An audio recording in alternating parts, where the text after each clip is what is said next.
नमस्ते, नमस्कार।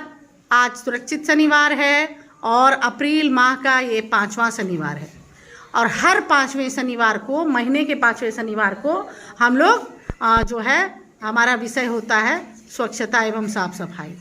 तो इसी कड़ी में हम लोगों ने बहुत सारी बातें की, जैसे कि रोज़ ब्रश करना चाहिए, नहाना चाहिए, रोज़ बालों में कंघी करना चाहिए, शौचालय का इस्तेमाल करना चाहिए, शौच को जाना चाहिए या नाखून काटना चाहिए, कूड़ेदान का इस्तेमाल करना चाहिए।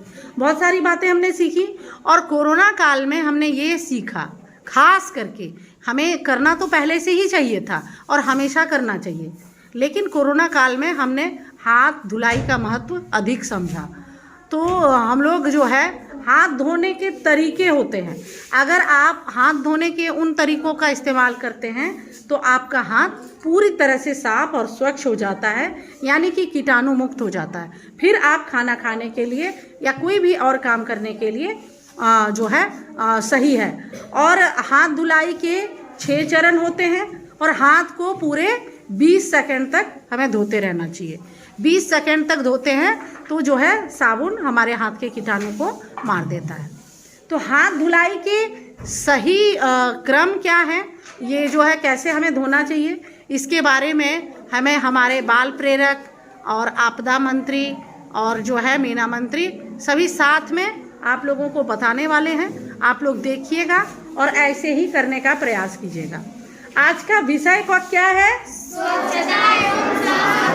स्वच्छता एवं साफ सफाई, यानी व्यक्तिगत स्वच्छता और आसपास की सफाई। ठीक है, तो आप लोग करके पहले बताइए हाथ धुलाई के 6 चरण। सबसे पहले कैसे हाथ भिंगाते हैं पानी से।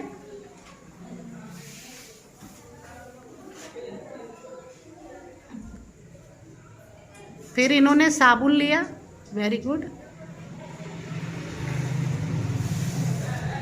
अब ये साबुन से हाथ में झाग बना रहे हैं। ये देखिए हाथ को कैसे रगड़ रहे हैं। अभी अंगूठे को धो रहे हैं, दोनों हाथों के अंगूठे को।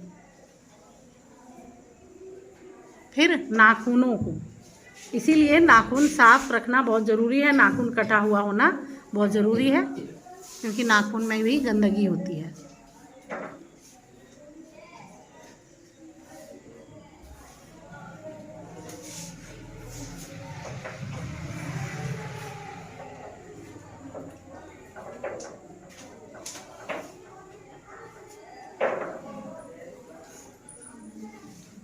और अब ये हाथ धुलाई का 6 चरण पूरा हो गया है और जो है इन्होंने नल में हाथ धो लिया है।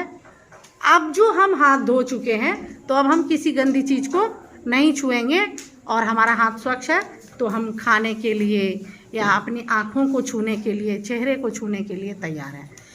क्या होता है, कई बार हम लोग ना जैसे घर जाते हैं यहाँ से और चेहरा धोते हैं, है ना, तो चेहरा धोते हैं एक तो ठंडक के लिए, दूसरा साफ़ करने के लिए।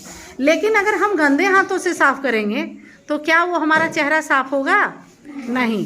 तो इसलिए पहले अपने चेहरा को छूने के लिए हमको पहले अपना हाथ साबुन से धोना चाहिए, फिर ही अपने चेहरा को धोना चाहिए, तभी चेहरा साफ़ होगा ना। ठीक है, तो आप लोग व्यक्तिगत स्वच्छता का ध्यान जरूर रखें, अपने आसपास, अपने विद्यालय, अपने घर। कई बार हम लोग घर साफ करते हैं, कूड़ा कहाँ फेंक देते हैं? सड़क के किनारे, जो कि नहीं होना चाहिए। उस कूड़े पर फिर मच्छर मक्खी बैठेगा, फिर वो आपके खाने पर आके बैठेगा और आप फिर बीमार पड़ेंगे। तो अगर हम ऐसा करते हैं तो मतलब कि वो गंदगी फिर हम अपने घर के ही आने के लिए छोड़ के रखे हैं। इसलिए कूड़ा हमेशा कहाँ डालना चाहिए? कूड़ेदान में डालना चाहिए। अगर ऐसा कोई कूड़ेदान नहीं बना हुआ है तो हम घर में भी कोशिश करें कि एक ढक्कन बंद कूड़ेदान बनाएं या फिर एक गड्ढा बनाएं जिसमें हम कूड़ा डालें, गीला सूखा कचरा अलग डालें।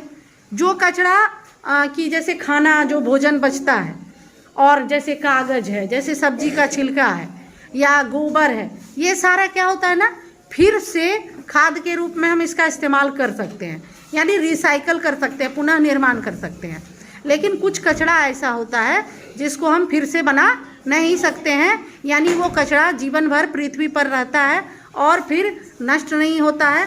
तो ऐसे कचड़ों से पहले तो हमें बचना चाहिए, जैसे प्लास्टिक, पॉलीथीन, ये ख़त्म नहीं होता है और हमेशा बना रहता है। तो कोशिश करें कि हम इन्हें इस्तेमाल ना करें, और अगर करते हैं बहुत कम रूप में, तो हम इन्हें जो है अलग कूड़ेदान में डालें, ताकि कचरा वाला उठा के ले जाए और उसका रिसाइकल कर सके, है ना। चलिए, बहुत बहुत धन्यवाद आप लोगों को, ताली बजाइए इन लोगों के लिए।